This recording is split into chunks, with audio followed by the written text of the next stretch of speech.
Morning children, welcome back to another session of English. So here we go. We are going to learn today about vocabulary, one more topic. Now as we know children, vocabulary is what? These are basically the words which we must understand to communicate effectively. And as we know, vocabulary is really important part in communication skills, reading, writing as well as listening. So if we want to develop and make it more creative, you should understand there are different types of vocabulary. So what are we going to learn today? Today we are going to learn two important topics of vocabulary. One is compound adjective and another one is phrasal verbs. So make sure children you are going to sit with a notebook and new voice textbook. The reason is this particular topic is from lesson number 8 when I was 12. Right? So here we go. We'll start with the session now. Now children, make sure that you all are on page number 88 from new voice textbook lesson number 8 when I was 12. Now children, today we are going to do two topics based on vocabulary. So our first topic is going to be compound adjective. So yes children, what do you mean by compound adjective? So make sure you're going to note down few pointers which your teacher is going to explain you today. So let us quickly start with the explanation. Now children, what do you mean by compound adjective? Now we have over here one sentence which says, I saw a man eating alligator. Now there is a hyphen between man and eating, right? So hyphen over here children means a small dash. Now whenever we come across these kind of words, that this is called as a compound adjective. So a compound adjective is an adjective that contains two or more words joined by a hyphen. Now children, when we come across this kind of word, the sentence completely changes. Now it says from the image what you can understand is I saw a man eating alligator. That means over here we can see an alligator who has a habit of eating men, of eating people, isn't it? Yes children. So whenever we come across any kind of compound adjective, definitely there has to be a noun, right? So they appear before a noun and act as a single idea that describes something. So yes children, over here we can see a noun, right? So compound adjective always appears before the noun. Now let us check similar kind of sentence but the meaning changes. Let's check that out. So now children, we have the same sentence but this time the meaning changes. The reason is we don't have hyphen in between. Yes, I saw a man eating alligator. Yes children, over here the hyphen is missing. Now since the hyphen is not there, this meaning of the sentence completely changes. We are talking about how we saw a man who is eating an alligator. So we are not describing an alligator over here. So yes, you can see children, the hyphen can make a big difference in the meaning of the sentence. So yes children, now we can quickly go through page number 88 in which we have few expressions which says that world famous cartoonist and intercollegiate tournaments. So yes children, these highlighted words and each expressions together modify the noun that follows. So yes children, such an expression is called a compound adjective. So yes dear children, now it's very important that you remember one thing. When a compound adjective precedes a noun, it is hyphenated. Alright, so let us check one example related to that. That is a well-tested recipe for the stew. So recipe over here is a noun and before recipe we have a compound adjective which is hyphenated over here.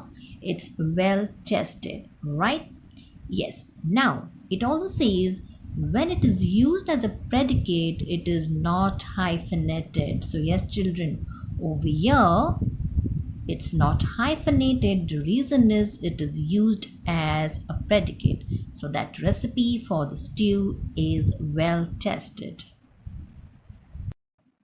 So children, we will quickly go through few compound adjective words, and what you need to do is you need to frame the sentences from these words. The words are cold-blooded, two-sided, well-educated, long-lost, half-eaten, moth-eaten, freedom-loving, undernourished. Okay. Now what your teacher is going to do is teacher will give you an example for the first four ones, and the later half, yes, you need to do this as a homework. So come on, quickly we will start with framing the sentence. So yes children, let us frame few sentences from the given words. Cold-blooded. Snakes and lizards are cold-blooded animals. Next one, two-sided. This is a two-sided equation requiring both parties to assume best intentions to learn from the episode. Next, well-educated. I come from a well-educated family. Next one, long-lost. William spent that evening and night with long-lost friends and had the time of his life. Now children, our second topic for vocabulary is phrasal verbs. Now what are phrasal verbs? Yes children, when we come across verb plus preposition or adverb, it is called as phrasal verb. Examples could be stand up, sit down. Yes, so let us check few more examples children. Now children, let's check few examples. Called upon, looked at, stood up, hung upon. Now these are phrasal verbs children. They are expressions made up of the main verb and an adverb or a preposition or both. They signify specific actions whose meanings might not be obvious from the meaning of the individual words. Now children, let us check what is the correct meaning of these words only through dictionary. So make sure you're going to sit with dictionary right now. So children, there are few words which are given in your textbook page number 89. Let us check these words. Call on, call up, call out, look for, look into, look up to, stand by, stand for, and stand out. Now, all these words, all these phrasal verbs actually have different meaning children. We are going to check what is the correct meaning through the dictionary right now. What your teacher is going to do is your teacher has given you example for few of the words from this list. Remaining, you need to do it as your home assignment. Now children, you need to quickly take your dictionary and let us go through few phrasal verbs. The first one is call on. Now what do you mean by call on? To formally ask someone to do something. Now children, we can also frame a sentence based on this phrasal verb. Like my neighbor is always handy if I need to call on her. Okay. Now next one, look for. What do you mean by look for? To try to find something that one has lost or someone who is not where they should be. Yes, we can frame a sentence based on this. You must look for hotels elsewhere. Now let us check few more. Stand by. It means to stay loyal to someone and support them, especially in different situations. Yes, we can also frame a sentence stating that I will stand by you whatever happens. Next one, stand out. It means to be very easy to see or notice. It means we can also frame a sentence saying that her bright clothes always make her stand out in a crowd. So yes children, you can take dictionary and the remaining phrasal verbs you can do it on your own with regards to the meaning and framing the sentences, and this is going to be a homework for you.